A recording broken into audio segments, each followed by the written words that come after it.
Welcome to KRR kitchen. இன்றைக்கி நம்ம கிச்சனில் நல்ல ஒரு அருமையான தொக்கு ரெசிபி தான் பார்க்க போகிறோம். இன்றைக்கி நம்ம முருங்கைக்காய் தொக்கு எப்படி செய்கிறதுன்னு தான் பார்க்க போகிறோங்க. முருங்கைக்காய் வீட்டில் நிறையா இருக்கும் போது என்ன செய்கிறதுன்னு தெரியாமல் யோசிப்போம்.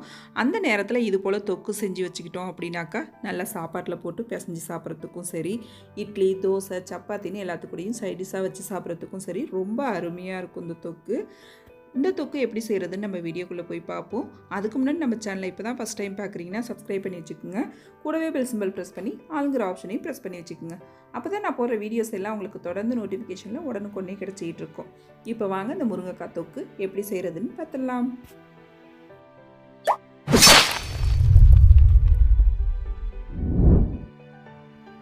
இன்றைக்கி முருங்கைக்காய் தொக்கு செய்யறதுக்கு பார்த்தீங்கன்னா ஒரு 12 முருங்கைக்காய் எடுத்து இது போல் கட் பண்ணிவிட்டு நல்லா அலசிட்டு இட்லி பானையில் வேக வைக்கிறதுக்காக எடுத்து வச்சுருக்கேன். இப்போ இதை வந்து நம்ம ஆவியில் வேக வச்சு எடுத்துக்குவோம்.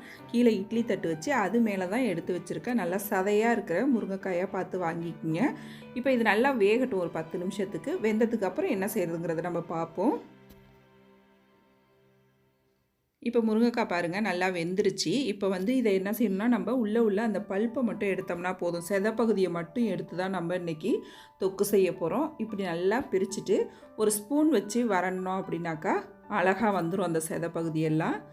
இது போல் நம்ம எல்லாத்தையும் எடுத்து வச்சுக்குவோம்.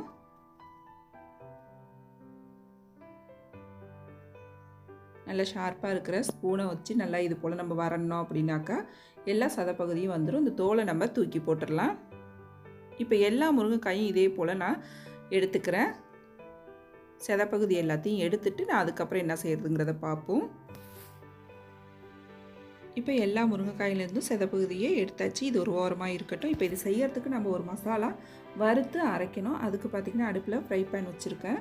அதில் பார்த்திங்கன்னா ஒரு 2 டேபிள் ஸ்பூன் அளவுக்கு வரமல்லி சேர்த்துக்கிறேன். இப்போ மல்லி வந்து பார்த்திங்கன்னா ஒரு பாதி அளவு வறுபடட்டும். அதுக்கப்புறம் மீத பொருள்லாம் சேர்த்து நம்ம வறுத்துக்கலாம். அடுப்பு தீயை குறைச்சி வச்சு வறுத்துக்குங்க. இந்த பொருள் எல்லாம் நம்ம வறுக்கிறப்ப அடுப்பு தீயை குறைச்சி வச்சு வறுத்துக்குங்க. இப்போ மல்லி வந்து ஒரு பாதி அளவு வறுபட்டதுக்கு அப்புறம் இதில் காரத்துக்கு நான் இன்றைக்கி ஒரு 6 வரமிளகாய் சேர்த்துக்கிறேன். உங்கள் காரத்துக்கு தகுந்த அளவு நீங்கள் எடுக்கிற அந்த சதப்பகுதிக்கு தகுந்த அளவு தான் உப்பு, புளி, காரம் எல்லாம் நம்ம சேர்க்கணும். 6 வரமிளகாய் சேர்த்துருக்கேன். 1 டேபிள் ஸ்பூன் அளவுக்கு எள்ளு சேர்த்துருக்கேன். 1 டீஸ்பூன் வெந்தயம், 1 டீஸ்பூன் அளவுக்கு கடுகு சேர்த்துருக்கேன். இப்போ இது எல்லாத்தையும் பார்த்திங்கன்னா அடுப்பு தீயை குறைச்சி வச்சு பொன்னிறமாக வறுத்து எடுத்துக்கணும். கடுகோ வெந்தயமோ கரிஞ்சிடக்கூடாது. நல்லா பொன்னிறமாக வர வரைக்கும் வறுத்து எடுத்துக்கணும். இது கூடவே ஒரு கொத்து கருவேப்பிலையும் சேர்த்துக்கிறேன். இப்போ சேர்த்து இது எல்லாத்தையும் நம்ம வறுத்து எடுத்துக்குவோம். நல்லா அந்த கடுகு பொரிஞ்சு எள்ளும் பொரிஞ்சு வரும். அது வரைக்கும் வறுத்து எடுத்துக்குங்க. இப்போ பாருங்கள் நல்லா பொரிஞ்சு வெந்தயமும் பாருங்கள் அப்படியே பொன்னிறமாக செவந்து வந்திருக்கு பாருங்கள். இந்த பக்குவத்துக்கு வறுத்து எடுத்துக்கணும். வெந்தயத்தை ரொம்ப செவர விட்டுட்டிங்க அப்படின்னா நமக்கு கசப்பு ஏறிடும் நமக்கு தொக்கில். அதனால் பக்குவமாக வறுத்து எடுத்துக்கோங்க. அப்புறம் பார்த்திங்கன்னா அதே பேனில் ஒரு 2 டீஸ்பூன் அளவுக்கு எண்ணெய் சேர்த்துக்கிறேன். இதில் நல்லா ஒரு 20 சின்ன வெங்காயம் சேர்த்து இந்த வெங்காயத்தை நல்லா செவக்க வதக்கி எடுத்துக்கணும். நம்ம வெங்காயம் வதங்கி நல்லா செவந்து வரணும். இப்போ இந்த அளவுக்கு வெங்காயத்தை வதக்கிக்கிங்க. இப்போ நம்ம வறுத்த பொருள் எல்லாம் நல்லா ஆறட்டும். ஆறினதுக்கு அப்புறம் ஒரு மிக்ஸி ஜாரில் சேர்த்துக்குங்க. ஃபஸ்ட்டு நம்ம அந்த மல்லி, கடுகு எல்லாம் வறுத்தோம்ல அதை சேர்த்து பவுட்ரு பண்ணிக்குவோம். இது ஒரு ஓட்டி எடுத்துகிட்டு வந்துட்டேன். இதில் பார்த்திங்கன்னா வெங்காயத்தை சேர்த்து கொஞ்சமாக தண்ணி விட்டு நல்லா நைஸாக அரைச்சி எடுத்துகிட்டு வந்துக்குவோம்.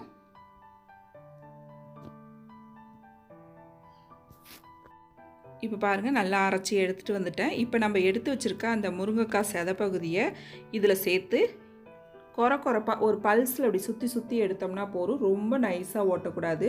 பல்ஸில் விட்டு அரைச்சிங்க அப்படின்னாக்கா நல்லா அரைப்பட்டு வந்துடும். அந்த அளவுக்கு அரைச்சோம்னா போதும். அங்கங்கே திப்பியாக இருக்கிற மாதிரி இருக்கணும். ரொம்ப நைஸாக பேஸ்ட் மாதிரி ஓட்டிடக்கூடாது. இப்போ பாருங்கள் எல்லா பல்ப்பையும் சேர்த்து நல்லா அரைச்சி எடுத்துகிட்டு வந்துட்டேன். இப்போ இது இருக்கட்டும். இது வந்து நம்ம தொக்கு செய்யறதுக்கு அடுப்பில் நல்லா அடிக்கனமான கடாயாக ஒன்று எடுத்துக்குங்க.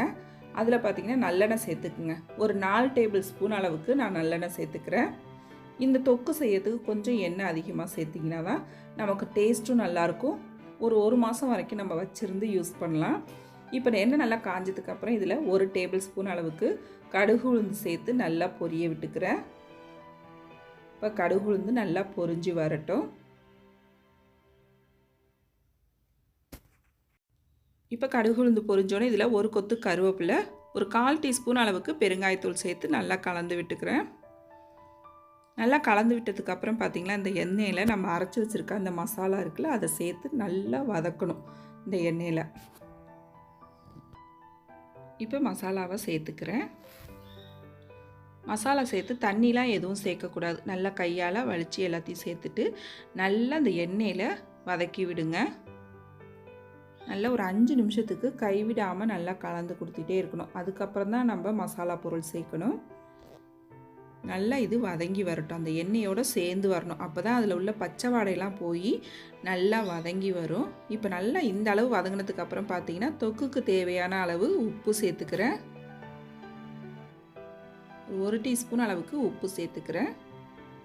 அப்புறம் காஷ்மீரி சில்லி பவுட்ரு 1 டீஸ்பூன் அளவு சேர்த்துக்கிறேன். ஒரு 1/2 டீஸ்பூன் மஞ்சள் தூள் சேர்த்துக்கிறேன். இந்த உப்பு, காரம், புளிப்பு எல்லாமே பார்த்திங்கன்னா நீங்கள் எடுக்கிற சதப்பகுதிக்கு தகுந்த அளவு சேர்த்துக்குங்க. அப்புறம் ஒரு சின்ன லெமன் சைஸ் புளி நல்லா திக்காக கரைச்சி எடுத்து வச்சுருக்கேன். அந்த புளி பேஸ்ட்டையும் இதில் சேர்த்துக்கிறேன். சேர்த்து இதை நல்லா வதக்கி விடுங்க. நல்லா கலந்து விடுங்க. நல்லா ஒரு 10 நிமிஷத்துக்கு இது கொதி வரட்டும். நல்லா எல்லாம் ஒத்தாப்பில் ஒன்று கலந்து நல்லா கொதித்து வரும். கொதித்து எண்ணெய் பிரிஞ்சு வரணும்.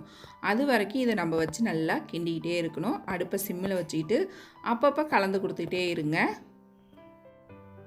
இப்போ மசாலா வெந்ததுக்கப்புறம் பார்த்திங்கன்னா நல்லா வெந்து திக்காகி சட்டியில் ஒட்டாமல் நல்லா எண்ணெய் பிரிஞ்சு இது போல் வருங்க. இது வரைக்கும் நல்லா வேக வச்சு எடுத்துக்கலாம்.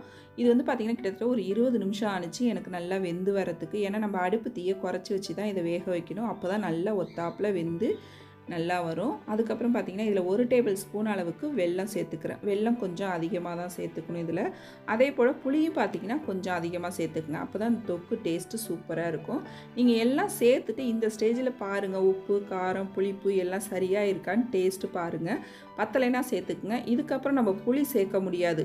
புளிப்பு பத்தலை அப்படின்னா நீங்கள் ஒரு பாதி லெமன் பிழிஞ்சு விட்டுக்கலாம். லெமன் இல்லை அப்படின்னாக்கா நீங்கள் வினிகர் கூட சேர்த்துக்கலாம் புளிப்புக்கு. இனிப்பு அதே போல் சேர்த்துக்குங்க. காரம் வேணாலும் சேர்த்துக்கலாம், மிளகாத்தூள் சேர்த்துட்டு நல்லா கலந்து விடுங்க. எனக்கு கொஞ்சம் எண்ணெய் பத்தாத மாதிரி இருந்தது. இன்னொரு 1 டேபிள் ஸ்பூன் அளவுக்கு எண்ணெய் சேர்த்து இன்னொரு 5 நிமிஷத்துக்கு நல்லா இது போல் கலந்து கொடுத்துட்டே இருந்தேன். இப்போ பாருங்களேன், அல்வா மாதிரி நல்லா சட்டியில் ஒட்டாமல் எந்த பக்குவத்துக்கு வந்திருக்கு பாருங்கள். இது போல் நம்ம ரெடி பண்ணி எடுத்துக்கணும். நல்லா இந்த பக்கம் வந்ததுக்கப்புறம் நம்ம அடுப்பை ஆஃப் பண்ணிடலாம். நம்மளோட முருங்கைக்காய் தொக்கு ரொம்ப சூப்பராக அருமையாக ரெடி ஆகிடுச்சிங்க. நான் இன்றைக்கி எண்ணெய் கொஞ்சம் கம்மியாக தான் சேர்த்துருக்கேன். இதில் இன்னும் கொஞ்சம் கூட நம்ம எண்ணெய் அதிகமாக சேர்த்துக்கிட்டோம்னா ரொம்ப நாள் வரைக்கும் நம்ம வச்சுருந்து யூஸ் பண்ணலாம். நல்லா இதை வந்து கொஞ்சம் கூட சூடு இல்லாமல் ஆற வச்சுட்டு நல்லா ஒரு கண்ணாடி பாட்டிலில் ஸ்டோர் பண்ணி வச்சிட்டிங்க அப்படின்னாக்கா நம்ம எல்லா வகையான சாப்பாட்டுக்கும் சைடிஷாக வச்சு சாப்பிட்லாம். சாப்பாட்டு கூட பிசைஞ்சு சாப்பிட்றதுக்கும் ரொம்ப அருமையாக இருக்குங்க. வீட்டில் முருங்கைக்காய் அதிகமாக இருக்கும்போது இது போல் நம்ம தொக்கு செஞ்சு வச்சுக்கிட்டோம் அப்படின்னாக்கா ரொம்ப நல்லா இருக்குங்க. ரொம்ப நாள் வரைக்கும் நம்ம வச்சுருந்து யூஸ் பண்ணலாம். தயிர் சாதத்துக்கூடையெல்லாம் வச்சு சாப்பிட்றதுக்கு அவ்வளோ ஒரு அருமையாக இருக்கும். இந்த முருங்கைக்காய் தொக்கை நான் இன்றைக்கி சொன்னது போல் ட்ரை பண்ணி பாருங்கள். ட்ரை பண்ணி பார்த்துட்டு எப்படி இருக்குன்னு எனக்கு கமெண்ட் பண்ணுங்கள். என்னோட இந்த ரெசிபி பிடிச்சிருந்ததுன்னா லைக் பண்ணுங்கள், ஷேர் பண்ணுங்கள். மறக்காமல் நம்ம கேஆர்ஆர் கிச்சனை சப்ஸ்கிரைப் பண்ணி வச்சுக்கோங்க.